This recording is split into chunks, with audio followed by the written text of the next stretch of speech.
Hey everybody, welcome back to the show. This is the Mental Breakdown. I'm your host, Joey Velez, and today we're going to talk about a concept that can have a pretty powerful impact on performance, and that's the act as if principle. Okay, so the basic idea is this. Sometimes you don't have to feel confident, composed, or mentally tough before you perform like a confident, composed, mentally tough individual. You can act your way into that state. And I think that's an important distinction for a lot of people because we often assume that our thoughts and emotions have to change first. We think once I feel confident, then I'll play confidently. Once I'm less nervous, then I'll perform better. Or once I believe in myself, then I'll be aggressive. But the relationship between your thoughts, your emotions, and your behaviors goes both ways. Your mindset influences your behavior, but your behavior can also influence your mindset. And that's where the act as if principle comes into play.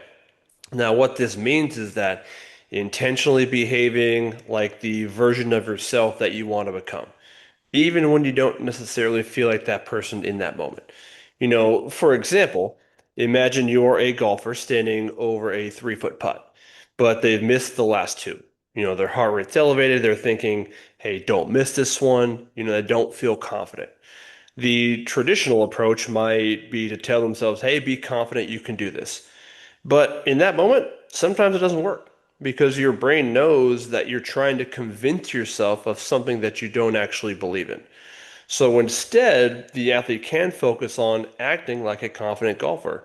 So, what does the body language of a confident golfer look like? They walk with purpose, they take their time, they establish a consistent pre-shot routine, they breathe, they commit to whatever their read is, and then they step into the putt and stroke it without hesitation. Notice what happened there. The athlete didn't necessarily have to feel confident first. They behaved confidently first. And that behavior can begin to influence your attention, your emotional state, and ultimately your confidence. One reason that this principle can be effective is that our physical behavior and our psychological state are constantly interacting with each other. Think about the difference between walking into a room with your shoulders slumped, you're slouched, you're looking at the ground, you're moving slowly, avoiding eye contact, versus walking in upright, breathing normally, making eye contact with people, and moving with purpose. You're not necessarily going to magically become a different person, but your behavior sends information to your brain about how you're approaching that situation. And this is particularly useful in sport and any other performance because, athletes can't always control how they feel. We can't always control how we feel in general.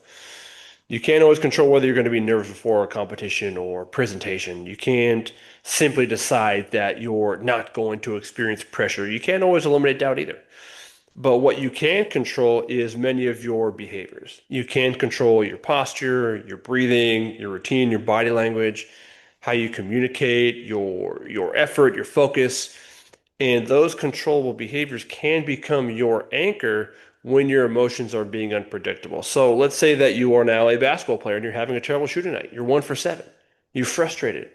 And you're starting to think, dang, I can't make anything tonight. Well, you got two choices. Okay. Choice one is that you allow the thought to dictate your behavior, right? You start hanging your head, stop communicating, hesitate when you do get those open looks. You become passive because you don't want to miss again. Option two is you act as if you're a shooter who is confident in their next shot. You sprint back on defense, you stay engaged, your communication doesn't falter. When you're open, you shoot without hesitation, you follow your routine. You don't try to force confidence, you simply behave like the person that you want to be. And that's the important point is that the act as if principle isn't pretending that failure didn't happen. It's not lying to yourself.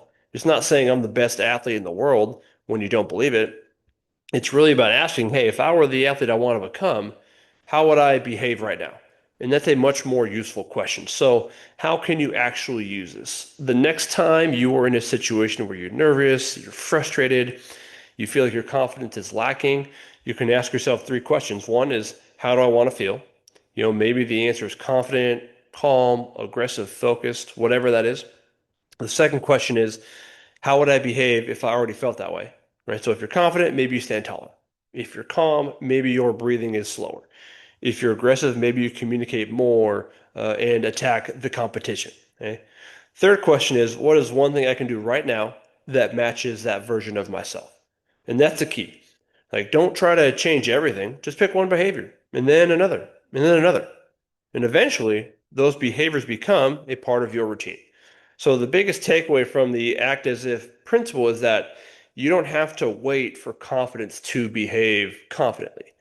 You don't have to wait until you're calm to start performing like a calm athlete. You don't have to wait until you feel mentally tough to start behaving like someone who is mentally tough. Sometimes the behavior comes first, and over time, the feelings and beliefs can begin to follow. So, the next time you step onto the field, court, course, office, whatever that is, and you don't feel like the person you want to be, don't ask yourself, how do I make myself feel confident? Ask a different question is if I were already that person that I want to become, what would I be doing right now? And then go do that. That's the act as if principle. And sometimes acting like the person you want to be is the first step toward actually becoming that person. And that's what I have for you all today. Okay, thank you for stopping by. Thank you for listening. Don't forget to download, like, rate, review, share the podcast with your family and friends. I'll talk to you all soon. Hope you have a great rest of your day. Don't forget, today's a great day to make an impact on someone's life. All right, y'all. Have a good one.